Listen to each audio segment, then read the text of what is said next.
twali tukyeteekateeka bwetesitesi tukugendemu. Kakati bwe nakwata essimu n'aŋŋamba muzeeyi ng'ennaku z'omwezi 2 nkwagala. Kunze kuki?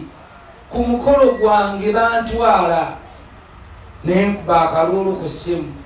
Kakati bwe nakuba akalulu ku ssimu omukyala yali aliraanyewo naga ani oyo? Konze ono Sharitah. Nagamba owakudde luta? Nti ye bamukola ki? Kunze ngenda kumugabanga ennaku z'omwezi 2. Naga yiba naffe nga beesiimye. Nze nabulwayo nankokoonya waakirika birthday party.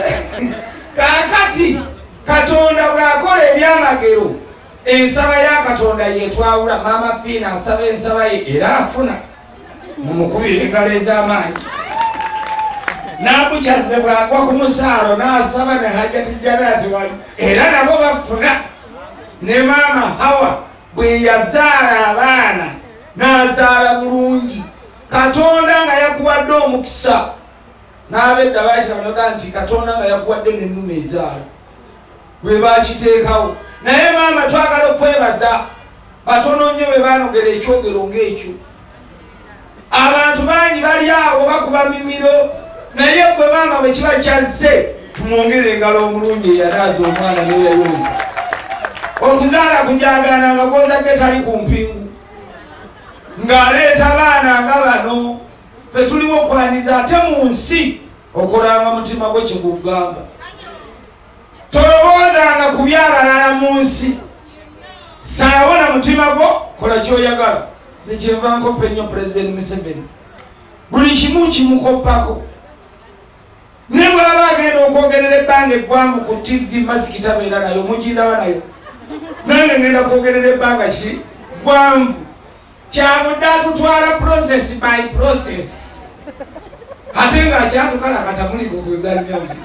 Ate bw'aba tayagambye nti abakwasanze. Nze mbatandika olukalakata oluddako Maama Fiina totya. Nze ebiwuwo nnyo era tujja kusigala muki. Kaakati Katonda bw'aba akoze akola. Nze nina emikolo egimu egimpa ebyokuyiga. Nagenda ku mukolo ogumu gwali sayidi z'erugazeeyo. Naye buli bwemba ku mikolo ngwogerako lwa nsonga kuba gwali gwa kyewuunyo. Bwe nagenda mu maka agasooka agantwalangabo omwana omuwala, bwe nali naakamugaba nenvaayo ne wayita emyezi ng'esatu ne bankubira era amaka ge gamu ago nzireyo nga bewo omwana omulala nenzirayo. Mba nkyayogera nga bwe twogeramu nga tulinda abagenyi bajje. Omwami omu n'ava mu nsonda ya tenti n'ajja ngamba nkwagalamu. Ne ŋŋenda bwali wanjagalamu. N'aŋŋamba omanyi guno omulundi gwakubiri nga nkulaba mu maka gano ozze okugabawo abaana ba wano. Ate si ggwe osoose. Emikolo gibeeraawo buli mwaka buli myezi bwe gityo. Naye nange nazaala abaana ate balungi bazibu ate nabasomesa buli omu wa degree. Naye teri yali ankokonyeza yadde musajja bonna batudde awo. Ne mugamba ewuwo wewa. N'aŋŋamba weewali ng'obuuka ennyumba nga 6. Ne mugamba kanzije. Ne nkomawo ne ntandika omuzindaalo nga bwe twogera. Mba naakamaliza okwogera ne ndekako oluyimba ne mugamba ntwalaako ewuwo ng'abako batannajja. Ne ntuuka n'anzigulira eddiiro ne ntuula. Ne mugamba abaana abatafumbirwa baliwa. N'agamba tubalese ku mukolo be bamu kubagenda okubuuza. Ne mugamba genda obakime. Banaabuuzanga kujja bannaabo. N'abaleeta nga balina mu yunifoomu za kubuuza. Tebamanya kyabayisa olwatuuka ne bagamba abaana mmwe dadi ampise wano lwa nsonga. Njagala mufukamire tusabe ku Katonda. Siri pastor, siri imaamu, siri father, siri ani. Naye nfukamira ne ntandika essaala yange. Ffenna olwamala essaala ne tuddamu nti amiina. Ne tukwate ekkubo ne tuddayo ku mukolo ogwali bundeesi. Ne ŋŋenda nnyaniriza abagenyi. Ogwo ne guggwa. Waayita ebbanga ttono myezi nga 6. Era amaka ge gamu ago ne gaddamu ne gampita. Nzireyo nnyaniriza abagenyi omulundi ogwokusatu. Are you serious? Bwe kyali kaakati mba nnyaniriza abagenyi omwami y'omu najja.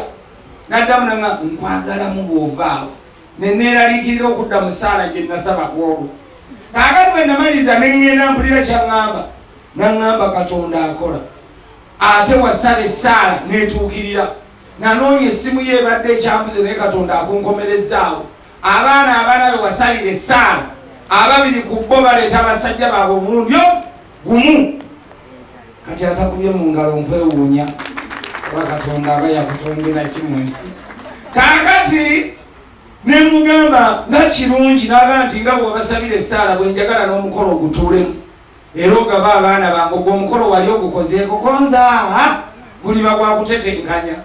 Akati tumaliriza omukolo ngenda mu kaddayale kange olunaku lwe yali ayagala nga nalugaba ngenda kubeera Masaka n'akuba omulanga n'agamba ani anankolera omukolo gw'abaana bange. Ne mugamba ojja kufuna abalala oba nkufunire. N'agamba nanze bwendi taata w'abaana nsazizzaamu tunoonye olunaku olw'omukaaga lwonna lw'olina mu maaso awo tekeko omukolo gw'abaana bange. Ngenda okunoonya olunaku nga tukwata kumpi mwezi gumu n'ekitundu. Nagateekaawo ne tuteekawo omukolo n'enzirayo n'enkola enteekateeka. Abako ne tubawa essaawa emu bonna okutuukiramu. Ssaawa 6 nga mutuuse, abamu baakeerewamu abalala baakeera naye bonna beerinda mu paakingi. Tenti ne tuzitegeka ng'abamu bagenda tutuula wano ng'abakabala batuula wano. Senga bwe nabaleeta omulundi gumu, senga omulala yayingira tenti eno omulala n'ayingira eno, oli n'azuula n'ono n'azuula, enduulu n'evuga. Omugole omu ye yali metroni wa munne nga bakumba kyenkanyi. Embaga n'ekolebwa nga yabyewunyo era Mukama n'agituwa nga nnungi. N'olwekyo buli lw'osaba nga Katonda ng'okkakkanya buli ky'oyagala ajja kikuwa.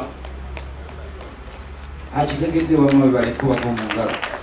Abamu bwe babayisaako emmotoka bakuba mimiro naye Katonda nze nakukola kyateevugako omugoggoledde.